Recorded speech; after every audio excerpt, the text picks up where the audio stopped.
या देवी सर्वभूतेषु मातृरूपेण संस्थिता नमस्तेश्वै नमस्तेश्वै नमस्तेश्वै नमो नमः। নমস্কার সমস্ত হিন্দু সনাতনীদের। আজকে আমি দুর্গাপূজার একটা অন্য রূপ, সেটা হচ্ছে কুমারী পূজা।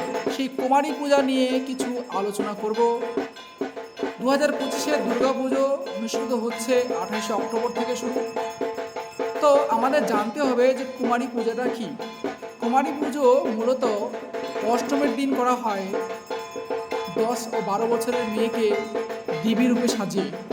কেউ ওর থেকে ছোট বয়সের মেয়েদেরও দেবী রূপে সাজিয়ে পূজা করেন। কথা হচ্ছে কুমারী পুজো কেন করা হয়। শাস্ত্রে দেবী পুরাণে বলা হয়েছে, যদি কোনো মহিলাকে বা নারীকে দেবী রূপে পূজা করা হয় তাহলে মা দুর্গা তিনি প্রসন্ন হয়ে যান, তার আশীর্বাদ জীবনে লাভ করা যায়। কারণ মা দুর্গা তিনি নারী শক্তি, তিনি শক্তি প্রদায়িনী, সমস্ত শক্তির উৎস তিনি নিজেই। এই জন্য যদি নারী অর্থাৎ মা দুর্গা নিজে নারী, অর্থাৎ যদি কোনো নারীকে দেবী রূপে যদি পুজো করা হয় তাহলে মা দুর্গা খুব আনন্দ পান।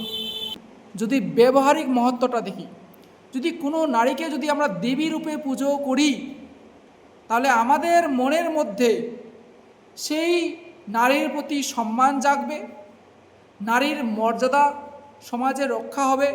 আমরা বর্তমান সমাজে যে দেখতে পাই, নারীর পদমর্যাদা দিনে দিন প্রতিদিন ক্ষুণ্ণ হচ্ছে, নষ্ট হচ্ছে।